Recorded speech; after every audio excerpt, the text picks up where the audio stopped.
ao vídeo de hoje. Hoje vamos estar falando sobre cilindro, começando a disciplina de matemática aqui no canal. O cilindro eu vou começar por ele porque, como eu estou estudando ele agora, vai ser muito mais simples para mim poder explicar ele, como eu já estou entendendo ele.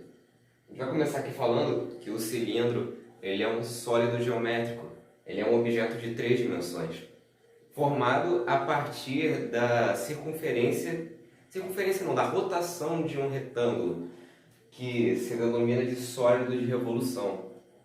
A gente vê aqui que o cilindro pode ser até um cano, por exemplo, uma lata de alumínio, uma lata de refrigerante. Você tem duas bases circulares, 2 círculos, um em cada ponta, e meio que enrolado em volta dele, ligando os dois, por assim dizer, nós temos um grande retângulo que iria se prolongar, né? Iria se conectar pelo outro lado. E nas duas pontas seriam encaixadas circunferências, esse exato tamanho para poder fazer um cilindro perfeito, que é o normal.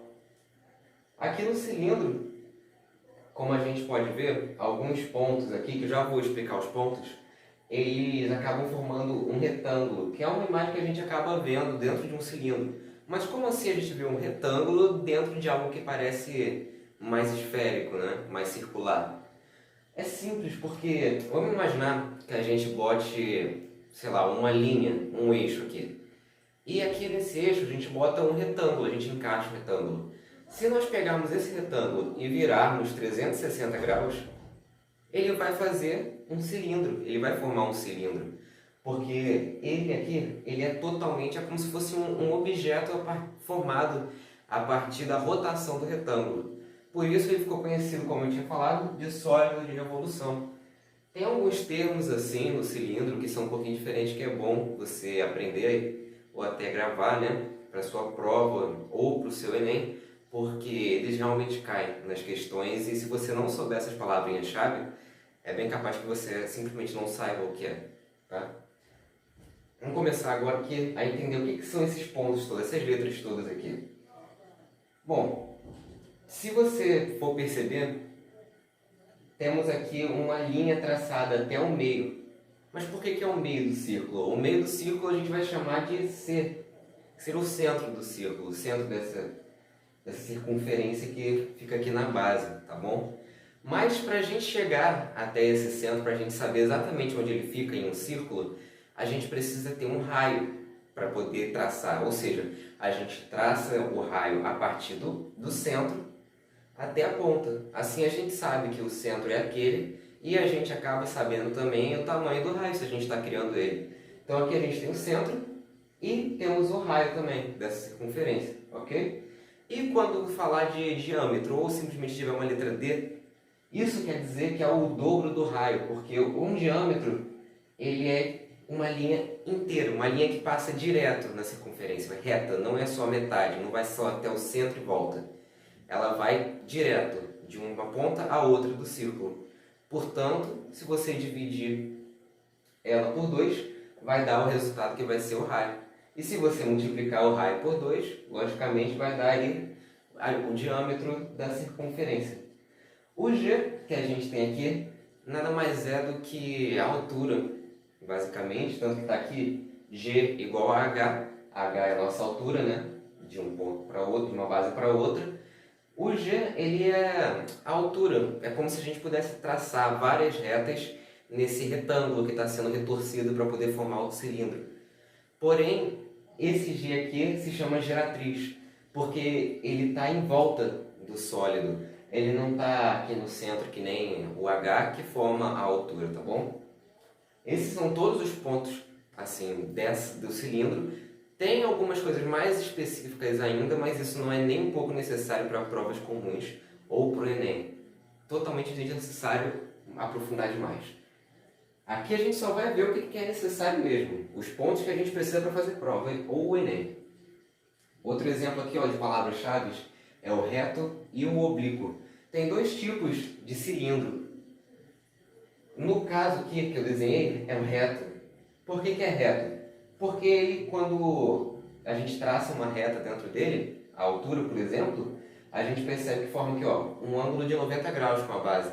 Isso quer dizer o quê? Que ele é reto. É um ângulo reto, isso aqui, 90 graus é reto. Tá retinho, ó. Quando for oblíquo, você vai perceber logo, porque ele vai ser torto para cá, para lá.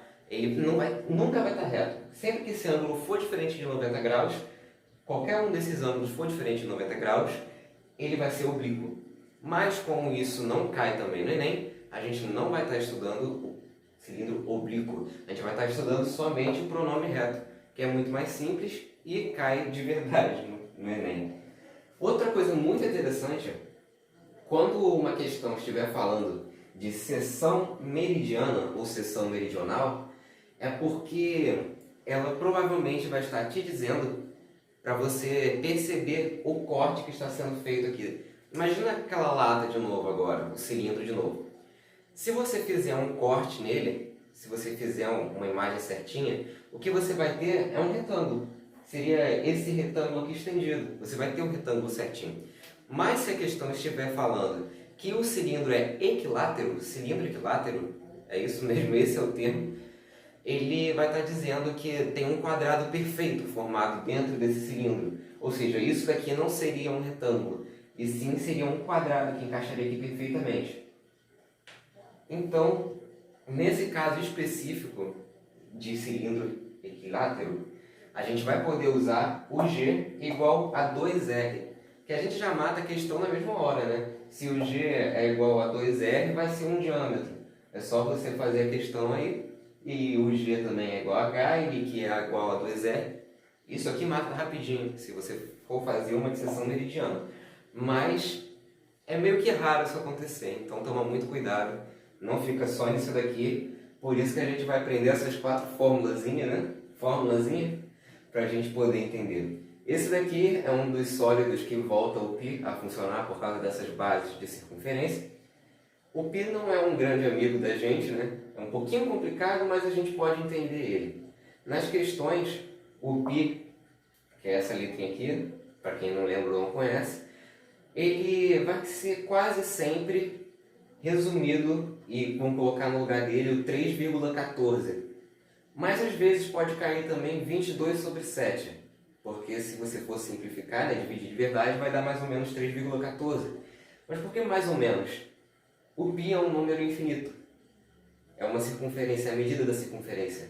Ele nunca acaba.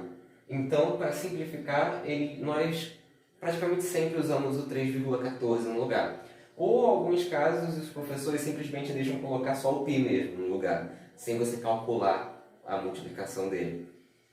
Bom, é bom você estar preparado para as três formas que eu falei, tanto o π quanto colocar o 22/7 ou o 3,14. Você tem que treinar tudo isso, fração, tem que treinar decimal, é muito importante para poder calcular o do π, se o seu professor quiser que vocês calculem no final também. A gente vai começar aqui com a área da base. A área da base é a área da circunferência aqui. Como as duas são de mesmo tamanho, obviamente, ela simplesmente vai ter a mesma fórmula e o mesmo tamanho, claro. Então a gente vai ter aqui, ó, AB, a área da base, é igual ao π, que eu estava falando sobre agora, igual a π, R ao quadrado. Aqui é o R que está ao quadrado, o raio, você vai botar ele ao quadrado na fórmula, vai multiplicar pelo π, dependendo do que for, e pronto, vai achar a sua área da base aí. A área lateral, a gente tem aqui que quase sempre vai dar um número um pouquinho maior, né?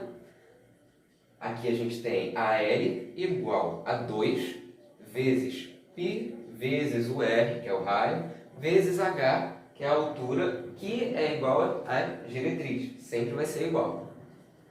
Isso aqui é uma dica muito boa, tá? G igual a H. Se você tiver um desses dois, já vai matar a área lateral. A área total agora, a gente vai perceber que também é bem simples, assim como os outros sólidos. A área total é comum, é normal. A área total vai ser simplesmente igual à área lateral, que é essa daqui, mais 2 vezes a área da base. Quando você for multiplicar, toma muito cuidado para você não multiplicar, colocar entre parênteses, por exemplo, porque senão você pode acabar colocando o π também. Você pode acabar multiplicando o π por 2. E isso vai acabar com a sua conta. Se você fizer isso, só multiplica o R. Não multiplica o I, o R, o π, tá bom? Senão vai dar errado. Confia em mim, não dá certo. O volume é bem simples, é o mesmo de alguns outros sólidos aí, né? É V igual a área da base, essa daqui que a gente estava falando, vezes a altura, o H. A gente pode ver aí que as quatro são fórmulas diferentes, né? Claro, o volume e a área total não tem como diferenciar muito, né? Mas a área da base e a área lateral são bem diferentes. Você tem que aprender e pega esse esquema aí também com a pessoa que vai estar aplicando a sua prova, né? Do que ela vai querer fazer a respeito do pilo na resposta final. Eu espero que vocês tenham gostado desse vídeo. Eu tentei explicar bem explicadinho, porque o cilindro é um pouco mais complexo do que os outros sólidos. Tem alguns mais complexos, obviamente. A matemática é literalmente infinita. Mas o cilindro, eu espero que eu tenha conseguido passar a informação bem para vocês. Bem detalhadinha e ainda assim bem fácil, tá? Se você gostou, deixa o like, por favor. Se não gostou, deixa a crítica, que é sempre bom, uma crítica construtiva pra gente, né? Melhorar. Se inscreva no canal, compartilhe o vídeo, ative o sininho e até o próximo vídeo.